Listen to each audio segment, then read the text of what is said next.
નમસ્કાર. ગુજરાત રાજ્ય સરકારના અલગ અલગ વિભાગોમાં કામ કરતા ફિક્સ પે કર્મચારી મિત્રો, સ્વાગત છે તમારું આપણી આ યુટ્યુબ ચેનલમાં, જેનું નામ છે ગુજરાતી જીકેની જમાવટ.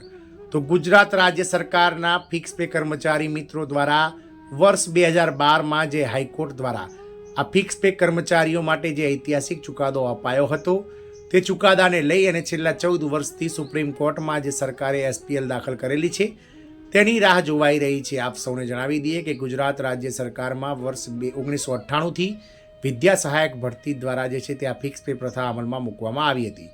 આ પ્રથા અનુસાર કોઈપણ વિભાગમાં ગુજરાત સરકારના કોઈ કર્મચારી દાખલ થાય છે અથવા નવો જોડાય છે, તો તેને પ્રથમ 5 વર્ષ કોઈ ફિક્સ પગાર ઉપર નોકરી કરવી પડે છે, જે અલગ અલગ ગ્રેડ પ્રમાણે એટલે કે અલગ અલગ વર્ગ પ્રમાણે અલગ અલગ વેતન હોઈ શકે છે. હાલમાં ગુજરાત રાજ્ય સરકાર દ્વારા વર્ગ 4ના કર્મચારીઓને 21,100 રૂપિયા, વર્ગ 3ના કર્મચારીઓને 26,000 રૂપિયા, વર્ગ 4ના કર્મચારીઓને 39,500 રૂપિયા અને વર્ગ 1ના કર્મચારીઓને 49,900 રૂપિયા ફિક્સ માનદ વેતન ચૂકવાઈ રહ્યું છે.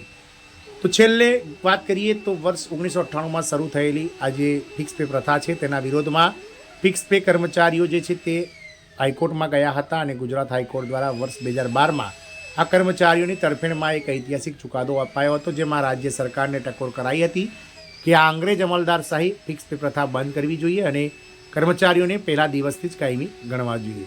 ગુજરાત હાઈકોર્ટના ઐતિહાસિક ચુકાદાના જે કહી શકાય કે જવાબરૂપે રાજ્ય સરકારે સુપ્રીમ કોર્ટમાં એક એસપીએલ દાખલ કરી હતી અને ત્યારથી એટલે કે છેલ્લા 14 વર્ષથી આ ફિક્સ પે કર્મચારીઓ માટેનો જે ગુજરાત સુપ્રીમ કોર્ટમાં જે ચુકાદો છે, તેની તારીખ પર તારીખ પડી રહી છે. તો જાણીશું આજના વિડીયોમાં વિગતવાર ફિક્સ પે કર્મચારીઓ કે શું છે ફિક્સ પે પ્રથા, ક્યારે આનો ચુકાદો આવી શકે છે અને હાલની પરિસ્થિતિ શું છે સુપ્રીમ કોર્ટમાં કેસની તમામ માહિતી સાથે આપણે આજના વિડીયોમાં ઉપલબ્ધ છીએ. તો વિડીયોના અંત સુધી આપ બન્યા રહો. જો ચેનલમાં આપ નવા હો તો અમારી ચેનલને સબસ્ક્રાઇબ કરીને બાજુમાં રહેલું બેલ આઇકોન દબાવવાનું ભૂલશો નહીં. તો વાત કરીએ ફિક્સ પે પદ્ધતિ, તો ગુજરાત રાજ્ય સરકારે વર્ષો સુધી વિવિધ વિભાગોમાં નવી ભરતી માટે ફિક્સ પે પદ્ધતિ અમલમાં મૂકી હતી. આ પદ્ધતિ મુજબ કર્મચારીઓને શરૂઆતના 3 થી 5 વર્ષ સુધી નિયમિત પગાર ધોરણ આપ્યા વગર માત્ર નક્કી કરેલ ફિક્સ પગાર આપવામાં આવતો હતો. તેમને કોઈ વાર્ષિક પગાર વધારો નથી મળતો, કોઈ મોંઘવારી ભથ્થું નથી ચૂકવાતું અને અન્ય સર્વિસ લાભો પણ મળતા નથી. જ્યારે આ કર્મચારીઓ નિયમિત કર્મચારીઓ જેટલું જ કામ કરતા, સમાન જવાબદારી અને કાર્યભાર વહન કરતા, ત્યારે પ્રશ્ન ઊભો થયો છે કે સમાન કામ માટે અસમાન પગાર કેમ? 2012માં ગુજરાત હાઈકોર્ટમાં દાખલ થયેલો કેસ, તો ફિક્સ પે પદ્ધતિ સામે જનહિત અરજી PIL દાખલ કરવામાં આવી હતી. અરજદારોએ દલીલ કરી છે કે ફિક્સ પે યોજના બંધારણની કલમ 14 સમાનતાનો અધિકારનું ઉલ્લંઘન કરે છે. કર્મચારીઓ પાસેથી નિયમિત જેટલું કામ લઈ ઓછો પગાર આપવો અન્યાયપૂર્ણ છે. ગુજરાત હાઈકોર્ટ 2012નો ઐતિહાસિક ચુકાદો, તો ગુજરાત હાઈકોર્ટના મુખ્ય નિષ્કર્ષ, તો ગુજરાત હાઈકોર્ટે રાજ્ય સરકારની ફિક્સ પે પદ્ધતિ અંગે કઠોર ટિપ્પણી કરી અને નીચે મુજબના મહત્વના નિર્દેશ આપ્યા હતા, જેમાં ઇક્વલ પે ઇક્વલ વર્ક એટલે કે સમાન કામ સમાન વેતનનો સિદ્ધાંત લાગુ કરી જો કોઈ ફિક્સ પે કર્મચારી નિયમિત પોસ્ટ પર ભરતી થયેલો હોય અને નિયમિત કર્મચારી જેટલું જ કામ કરતો હોય, તો તેને નિયમિત પગાર ધોરણનો ઓછામાં ઓછો પ્રારંભિક પગાર એટલે કે મિનિમમ ઓફ પે સ્કેલ આપવો જ પડશે. ફિક્સ પે સમયગાળામાં પણ સેવા ગણવામાં આવશે. હાઈકોર્ટે સ્પષ્ટ કહ્યું છે કે ફિક્સ પે પર કરેલ સેવાની સતતતા એટલે કે કન્ટિન્યુટી ઓફ સર્વિસમાં ગણાશે. ભવિષ્યમાં પેન્શન, ગ્રેડ પે, વરિષ્ઠતા જેવા લાભોમાં આ સમયગાળો ગણવો પડશે. રાજ્ય સરકારની નીતિ બંધારણ વિરુદ્ધ. હાઈકોર્ટના મતે માત્ર ખર્ચ બચાવવા માટે કર્મચારીઓ સાથે ભેદભાવ કરવો બંધારણીય મૂલ્યોને અનુરૂપ નથી.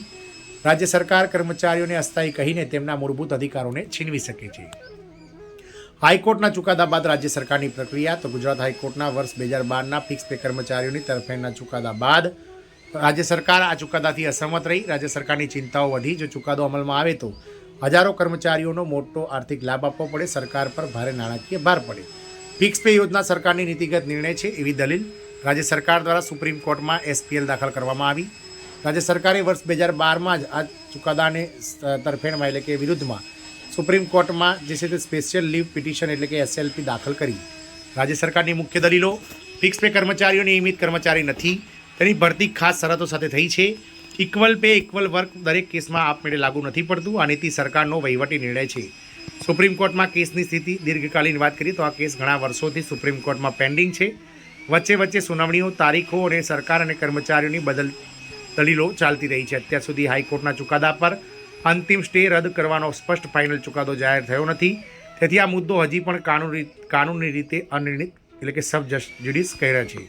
ગણાય છે. ફિક્સ પે કર્મચારીઓ માટેનું આ કેસનું મહત્વ તો આ કેસ માત્ર ગુજરાત પૂરતો નથી, પરંતુ દેશભરના કોન્ટ્રાક્ટ ફિક્સ પે કર્મચારીઓ માટે છે, સમાન કામ સમાન પગારના સિદ્ધાંત માટે છે અને સરકારી ભરતી નીતિ માટે છે. માઇલસ્ટોન કેસ માનવામાં આવી રહ્યો છે. આ કેસ જો સુપ્રીમ કોર્ટ હાઈકોર્ટનો ચુકાદો યથાવત રાખે તો ફિક્સ પે કર્મચારીઓને મોટો આર્થિક લાભ મળશે, સર્વિસ સુરક્ષા મળશે અને પાછલા વર્ષોના લાભ એરિયસ સ્વરૂપે મળી શકે છે.